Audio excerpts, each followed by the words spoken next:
지하철역의 인파 상황이 지금 심상치가 않다. 이거 정말 이러다 사고 날 것 같다. 어떻게 하면 됩니까? 첫 번째는 일전에도 제가 YTN 출연해서 말씀을 드렸던 부분이 있는데 기존까지 우리가 인파 사고에 대한 대응책 자체가 없었어요. 전혀 없었고 로컬하게 그냥 뭐 이를테면은 뭐 그 지하철 역사 안에서 방송을 한다든지 그러니까 사고가 이미 발생하고 나서 그것을 이제 대처하는 그러니까 후속 대처만 있었던 부분 약점이 있었는데 최근 끊이지 않는 사고로 논란의 중심에 서 있는 김포 골드라인. 서울과 김포를 잇는 이 노선은 열차가 두량으로 작지만 예상보다 훨씬 많은 이용객이 몰리면서 사고가 잇따르고 있습니다.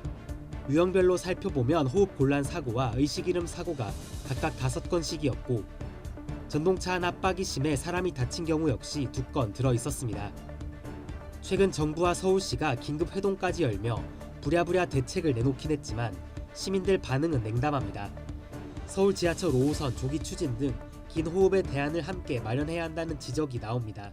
이번에 그 관련된 내용들을 보니까 기지국 기반으로 해서 GPS라든지 와이파이 기반으로 해서 인파가 많이 어떤 특정 섹터에 사람들이 시민들이 너무 많이 몰리는 것이 의심이 된다거나 내지는 예측이 되게 되면은 그것을 미리 경고를 하는 재난 문자를 보내는 정도의 그런 대비책이 중요한 그 포커스를 가지고 내용이 포함되어 있더라고요. 그럼 그 다음으로 네. 지하철역에서 조짐이 정말 안 좋았는데 선제적 예방을 하려 했음에도 불구하고 사고가 났어요. 네네.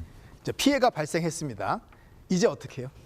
이제 그렇게 되면은 저희가 그 디맵 팀이 출동을 하게 될 것이고 그러면 이 기준들이 디테일한 기준들이 보게 되면은 16명 기준, 20명 기준으로 해서 다수 사상자가 발생하면은 자동적으로 지역의 디맵과 소방 대응 조직에 경보 체계를 올려서 현장으로 즉각 출동을 하게끔 되어 있습니다. 그럼 디메트가 이제 소방과 의료의 조합이고 여기에 의료인들이 붙는데 그렇습니다.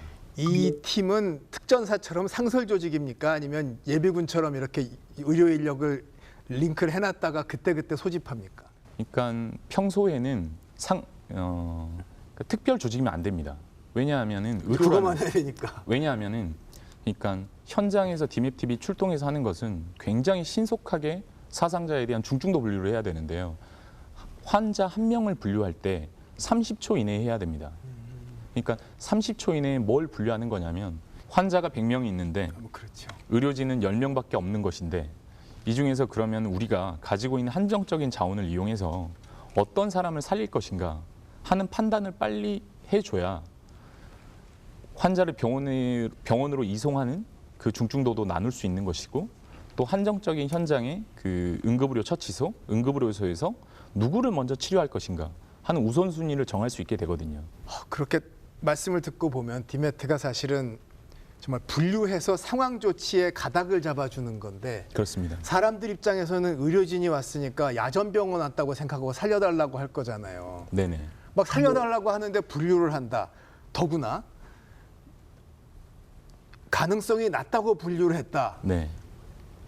책임져라. 뭐 이러면 한두 끝도 없을 것 같은데요.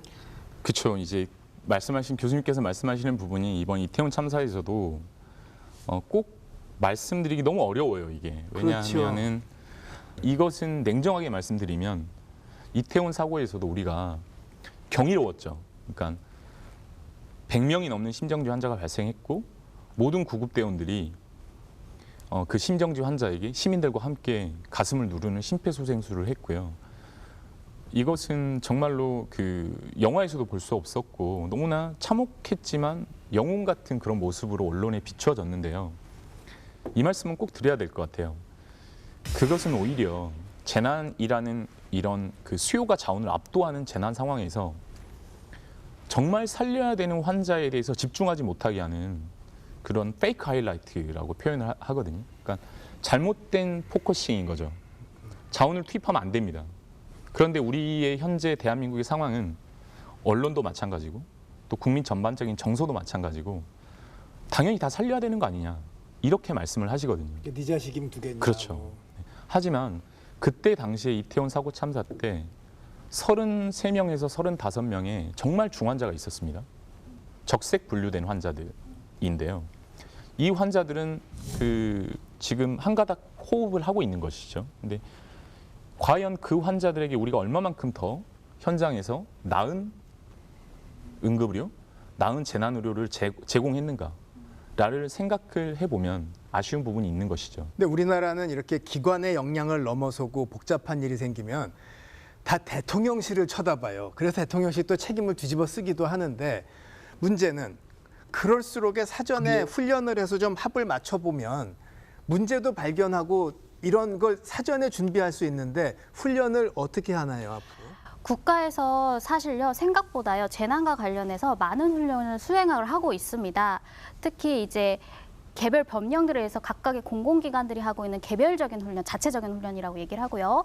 여러분들 혹시 들어보셨는지는 모르겠지만 안전한국 훈련이라는 게 있어요.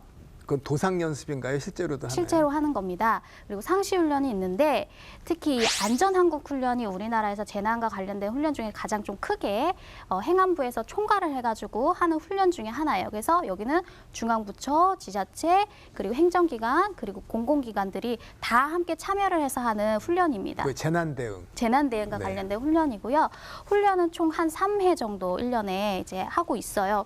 근데 여기서 약간 아쉬운 점으로 지적되는 부분들이 뭐냐면 이제 이것도 앞으로 좀 개선이 돼야 되는데 안전한국 훈련이 이게 인명을 대피하는 거, 사고가 발생했습니다 하고 인명을 대피하고 초동 대응에 좀 집중이 되어 있어요. 그리고 이 교수님이 말씀해 주셨던 응급복구나 긴급복구는 사실 빠져 있어요, 내용들이. 그런데 사실 이 공공기관에서 긴급복구나 응급복구, 그런 기능복구적인 차원들도 매우 중요하거든요. 그래서 그런 부분들도 훈련에서 조금 보완이 되는 부분이 필요하지 않나. 근데 참 고민인 게 훈련을 다양하게 많이 하면 바쁜 사람들이 다 할 수도 없고 네. 그렇다고 적게 하자니 그러면 온 국민이 대대적으로 할 수도 없고 이걸 어떻게 하죠, 앞으로? 그래서 사실은 많이들 지적하는 문제가 무엇이냐면 각각의 이제 공공기관들이 훈련에 대한 필요도가 계속적으로 가중되고 있는 건 그렇죠. 사실입니다. 그리고 이러한 사고들이 한 번씩 발생하게 되면 또 훈련들이 또 증가하는 문제들이 있거든요. 근데 이게 조금